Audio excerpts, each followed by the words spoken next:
That's another scary sight in Minneapolis. We brought it to you on News Center 5 at 11 last night. A man spraying an unknown substance on Democratic Congresswoman Ilhan Omar as she held a town hall.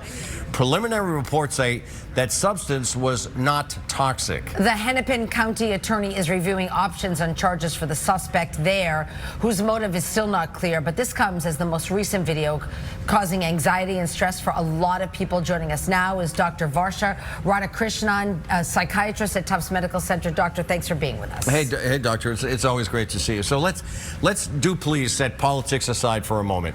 When you just look at the video on the television screen, when you see that video, what do you see when you watch the video? Well, for one, it's an extremely distressing video. Even if only watching through a screen, it can recreate that sense of a fight or flight response, that fear response. And it almost feels as if you're there in the room. I think what we're seeing often is with these violent videos, graphic images, and what we do know from research is that seeing them over and over again can increase the risk of anxiety, sleep troubles, and really create that sense that the world isn't safe.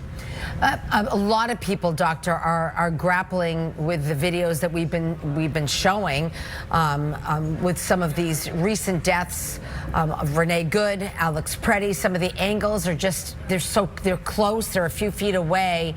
What can you say in your profession? What's some guidance you can give anybody who's consuming those images? Well, certainly what worries me the most is that feeling of, this is not just first responders witnessing this. This is everyday people who are now witnessing violence firsthand and experiencing what we call vicarious trauma.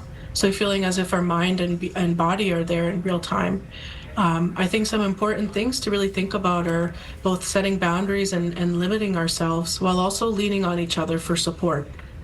And Doctor, obviously the images that we're talking about are relatively new, relatively fresh. Have you seen any data about long-term effects of videos such as that? Not specifically those, but such as that.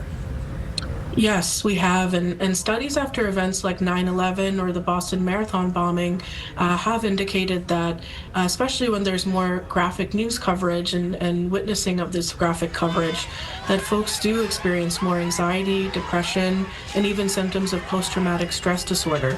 So it's not necessarily watching news itself, but it's the exposure to the violence and frequency with which you're exposed to the violence that can really lead to a sense of grief and fear. So your best advice, because we can say all of that and we can acknowledge that that's how people are feeling and that's how, but what can people do about that?